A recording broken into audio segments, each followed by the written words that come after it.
Like this, the wind will catch it, just turns it into a missile, and it'll fly. A California couple on a trip to paradise now preparing for the worst as they brace for Hurricane Lane in Hawaii.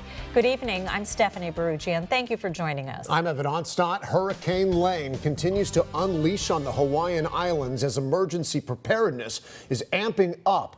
Waikiki Beach on Oahu, that, of course, a popular destination for tourists. It is now under a hurricane warning. And that's where we find our Justin Lum. He's live with more on how people are getting ready there. Justin, what's going on?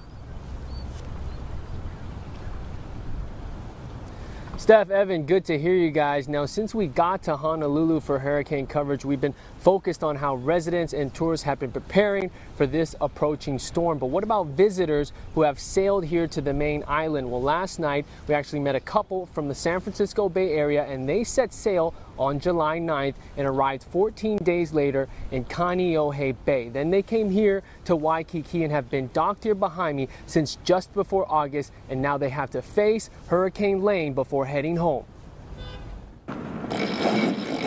A year ago at this time, Russ Johnson and Janelle Clark may not have known of each other's existence, but fate had them meet, and one date led to a bucket list. This trip was one of our very first conversations when we first met. Sailing on the Blue Moon from San Francisco to Hawaii, check it off, and now another feat. It'll be our first hurricane together. Minutes into our interview, an alert from the U.S. Coast Guard of Honolulu. In preparation for potential aid navigation outages associated with Hurricane Lane. So the hurricane prep begins. One of the things that the wind can really catch are these sails. Securing the boat as strong winds are en route to Waikiki. Something like this, the wind will catch it, just turns it into a missile, and it'll fly.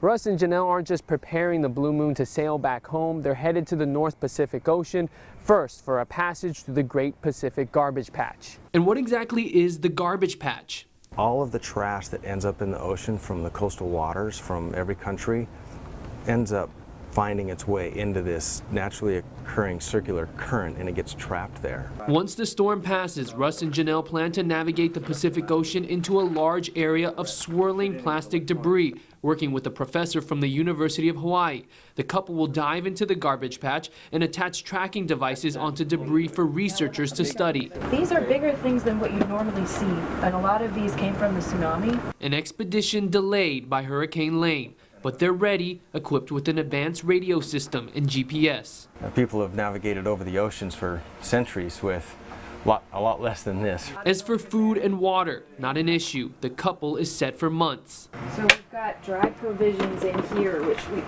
inventoried.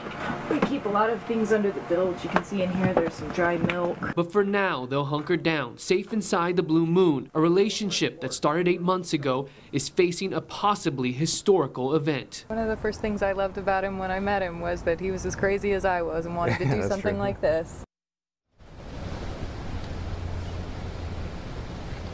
You can see it behind me. The Blue Moon is just one of dozens of boats filled with visitors and locals. They have been preparing for Hurricane Lane all day, and definitely a community that has bonded here, guys. Justin, thanks so much. You know, we were listening to the governor of Hawaii earlier. He says people need to have 2 weeks of provisions stocked up. That's a lot of provisions. Is there enough to go around in Hawaii? Well, you probably see it on social media. We have talked to residents that have showed us pictures of empty shelves, whether in a Target, a Sam's Club, convenience stores, food, gas, water. It's at a premium. I actually spoke to a business owner up on the North Shore. He owns a couple surf shops, and he bought about $2,500 worth of water, and he's been giving out these packs of water to people, whoever needs them, even for free, to help out. Community coming together as well here in Hawaii. Understandable. Our Justin Lum. Stay safe, Justin.